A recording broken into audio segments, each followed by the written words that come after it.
Obviously, a lot going on in football news. First Gary Pinkel, I know we got to play him, and with his illness, of where he is, and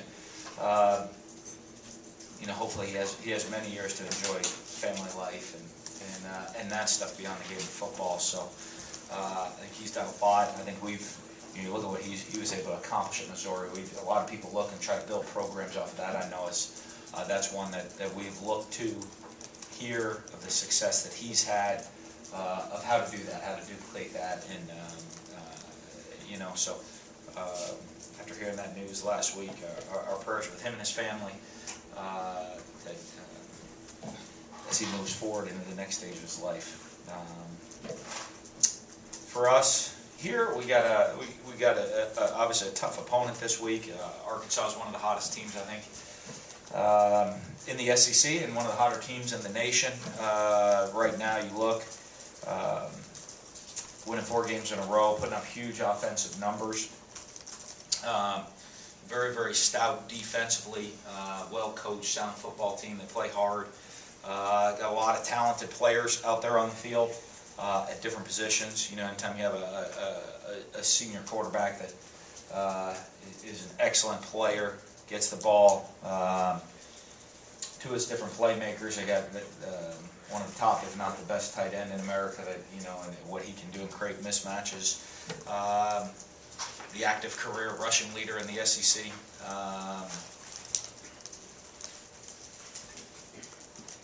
He leads the SEC in 100-yard rushing games. So we've seen some pretty good backs, but he's another special one we're going to have to go face this week. So it'll be a huge challenge for us, for our team, to go out there and find a way to win. Question.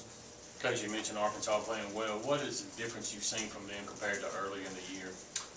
I just think the confidence in them scoring points offensively. I think that's the biggest difference. Their style of play, hey, they're going to control the ball. They're going to put pressure on you to execute very highly on offense. And they play really, really sound defense. They don't give up the big plays, make you work for everything, good tacklers, physical up front. And I think the one thing now you've seen is a little bit more explosiveness out of the offense and putting points up on the board. And one of the things when you're facing that type of team, all of a sudden they're explosive, they get some points, they get a lead. It's tough to come, it's tough to come back, because they control the clock, they control the tempo of the game. In game planning for them, since it's such a drastic change from the beginning of the season, how much tape do you watch from the beginning, or is it just the last 4 games? No, I don't. You look at everything and what they've done. I think that honestly, they're just playing with more confidence. They've been in some tight games. You look early in the season, they had some tight losses. They turned that around and found a way to win those close games, including 2 overtime wins. And so when that stuff happens, I think you just start to build the confidence and momentum. I'll be honest, I don't see them schematically completely different than they were earlier in the year. I just see them executing and making more plays.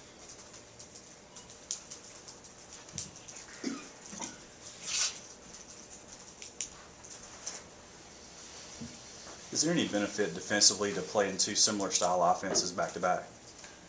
I don't know, but I think they're very different. In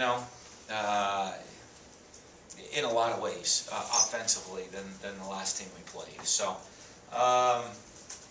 they have their system. They run it very, very well. It's just gonna be a little bit more. It's a physical game. I don't even know. I guess a lot of times you'll play teams that'll spread the field a little bit more physical. I just think personnel-wise, you're going to put big guys on the field and multiple tight ends, and instead of putting 3 or 4 wide receivers out there. But I don't know that that's an advantage or a disadvantage.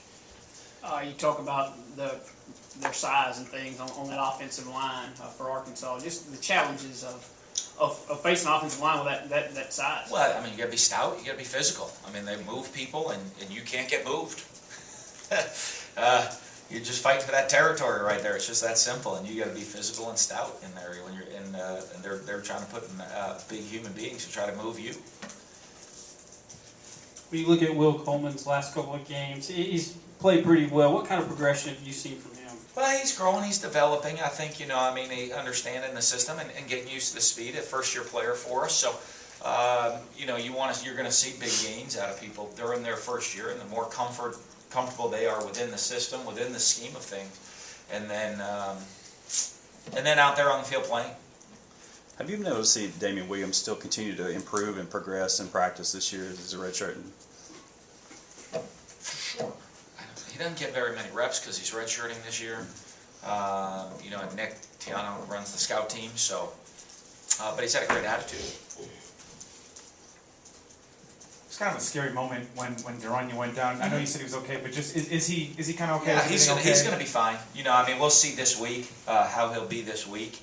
I don't think we know till later in the week what his status will be, but he's going to be. It's not it's not anything that's a threatening injury or any of that stuff. I think anytime, in the game, I think you see it all the time, and it's scary for everybody. I think it's scary for players anytime with head and neck injuries.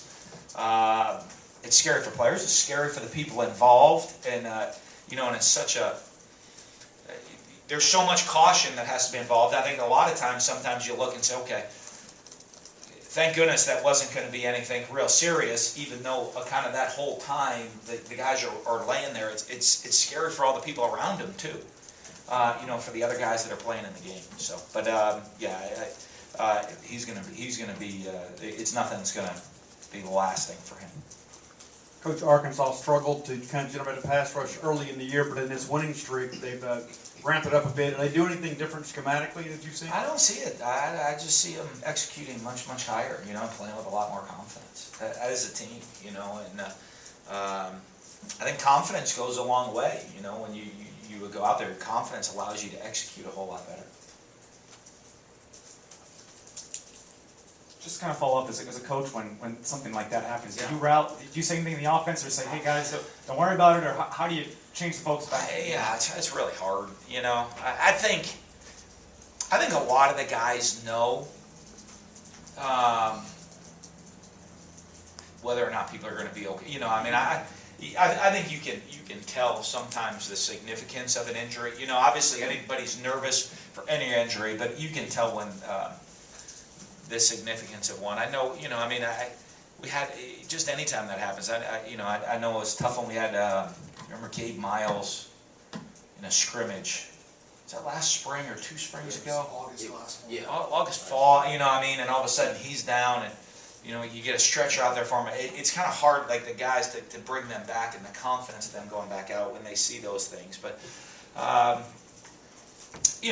think a lot of guys understand that, and then, they get a feel for, a guy like Bear, when, he looks and you think, okay, he's going to be okay. This isn't going to be anything really serious. At that point, you don't think it's going to be something serious, obviously. There's a lot more follow-ups and checks you have to do, but and I think once guys realize their teammates are okay, I think there's always that little. It just puts a game back into perspective for some of them, and but I think once they feel okay, usually once they know their teammates are going to be okay. Coach, you went back and watching the film. What did you kind of? Is it just a talent deal, or is there some kind of missed assignments on the offensive line? A little bit here and there. No, the long runs, we miss a tackle. We have. You look at their touchdowns. We had a 34-yard punt with 3-second hang time against a really talented guy, and you miss a tackle. That's not going to end well for you. We had 2 missed assignments on 2 of the long touchdowns on defense. The first pass, we get to Thursday's practice. Us defending that exact play, lined up, knocking the ball away. We lined up wrong on it in a game. And obviously then they have talent where once you make a mistake and one of their guys is in the wide open field, then they're hard to stop. Offensive line wise, they got a pretty talented defensive line that created pressure. I didn't see a whole lot of missed assignments on our part on that, even though we did have a much higher number of missed assignments than we've had during the course of the season. which is really disappointing because, you know, they kind of did what we expected them to do. We didn't really do anything complicated. We didn't do anything that really wasn't based within our system. So just the confidence of guys going to make the plays. Within the running game, I think Dak led the team in carries, but was it, did you run the ball as much as you wanted to, or was it just scheme-wise that since they do such a good job? We did. I thought we ran the ball kind of, you know, I looked at it this way. If you take our sacks out of there, which, you know, he gets carried for sack, he gets a carry for a sack, which really isn't a run play. I think you take our sacks out of there, we had 33 carries for 140 or 150 yards on 33 carries, which, well, if you told me we were going to run it 33 times for 150 yards going into the game, I'd say that's probably a bunch, and it means we're probably doing pretty well in the course of the game. So, you know, I think, you know, our plan wasn't to go in and try to run the ball all over them, but I thought, you know, if you take the sacks out, we ran the ball halfway decent. Just to kind of follow up on that, how do you, as an offensive game planner or in play caller, when you have a number of running backs and use all of them, how does that dictate the play calling in that situation? Well, it doesn't. I think, you know, there's a couple of play calls here and there that you want to have a specific back in there for. But you know, the majority of them, it doesn't, you know, it's not like, boy, is this back in or is that back in? The majority of now, each of the backs hit it differently, which I like, you know, I mean, but within the course of a game, there's only like a couple of different calls here or there. We'll say, hey, let's get this guy. I wanted this back on the field. And the same at the receiver position or everywhere where, you know, there's a couple of calls here and there where you want this guy on the field to run that specific route or to carry the ball for this specific play. But that's a very small portion of it. The majority of it, we just, you know, whoever's out there is out there.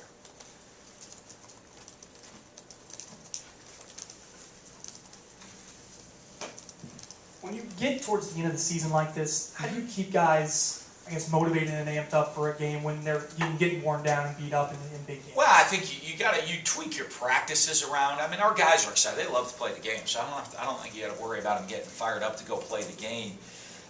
It's managing the health and the preparation is the big thing. You know, we gave the guys today off. You know, we'll mix and match between practicing or Sunday or a Monday. At this time of the year, you kind of lean more to a Sunday practice where you come in and stretch and get a lift and, you know, work some of the guys. You look at a rep count during the game, and, you know, really Sunday night practice is kind of a review and a refresher, if you will, almost, of base offense and defense for guys that didn't get a lot of reps because you don't have a lot of the game plan in by that point. Then they get a little bit more time off on Monday. And then you got to be careful with practice length, and shorter practices Tuesday, Wednesday, Thursday, get a little less practice time for the game. But the trade-off on that, you say, okay, our guys have gotten a lot of reps through the course of the season, so they're going to be okay come that way. And it's just that balance of making sure you get them ready to play the game. I don't worry as much about the motivation because, I mean, our guys love to play football, you know, and if you don't, you probably noticed that back in September. If you got to be you always kind of motivate you to go play football. You notice that pretty early, and those guys are usually non-factors within the program. Mississippi State hasn't traveled to Fayetteville, I think, since 2003. Is it different when you go? Is it different when you go to a place that you haven't been when you're taking the team? And have you, as a coach, been there? I've been there. Yeah. Nice. Neat town. I've been there recruiting.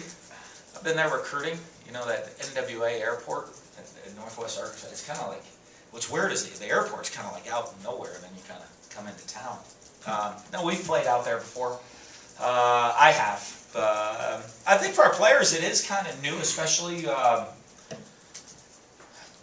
for you know, when you're playing an SEC West team, you know, a team that you play all the time.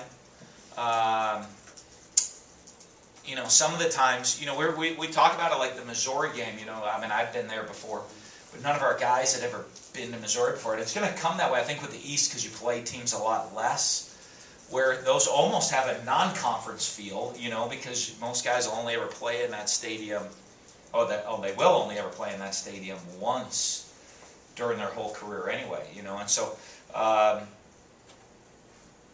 for the young guys, I don't think they'll notice any difference because they haven't been to Arkansas, either to Little Rock or Fayetteville, but for the older guys, it'll be, you know, I do think it is a little different when you go to a stadium for the first time. Coach, Breeden won on the road this year. What do you think's made you guys such a good road team? I don't know. I really don't. You know, to me, we're 7-3 overall, which means we're a pretty good team at home and on the road. Right? So what's that make us 4-2 at home? 3-1 road? I don't know. I mean, to be honest with you, you prepare for the game. If you go play well, you're gonna have an opportunity to win. If you don't play well, you're not. I don't care if you're on the road or you're in the parking lot. You know, I mean, it's about execution, following the plan to win, doing those things, and if you do those things, you have an opportunity to win, and I think that's much more factor than where we're playing the game at. Braden Bryant, another turnover last weekend. What has he done and how has he grown as a player since taking over that starter role? Well, I just think it's, you know, you watch him being in position, understanding what's going on the field. You know, I mean, you look at him, you know, looking at the route combination, being able to break on the ball and go play it, and understanding, you know, I think the guys always learn, you know, what to do. You know, when you're learning the scheme, okay, this is what my responsibility is. But as you get experience, you learn how to do that within the plays that you're facing or within the offense that you're facing. Okay, hey, I'm responsible for the deep half of the field. Okay, that's great. And this is how I'm going to play it against these different route combinations. And I think the more you play, the more experience you get, and then you find out you all of a sudden start making more plays. Just to clarify, I know you hit on it the other night after the game, but Mark McLaurin, will he wear 99 in the Egg Bowl? That was the plan. I mean, that was what he had said, but we'll see. That week, you know, I mean, that's something we'll discuss when we get more into game week. Nothing this week as far as that goes. I haven't met with the leadership guys on that yet. I don't know that possibly. You know, we'll discuss that with our leadership committee this week.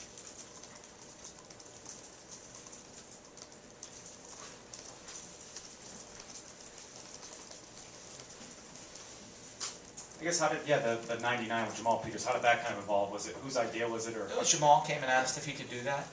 You know, and then I talked, you know, you got to check with the guys on the team because you want to make sure, I mean, obviously, to do things right, anytime, I got to say, there's no right or wrong way to handle anytime you have to deal with a major tragedy within a team. And, you know, there's not a book you put out and this is what you do. So you just talk amongst guys on the team and what they're going to be comfortable with and, you know, and then the best way to do things and to you know, be respectful to the family and everybody else of the person that you've lost.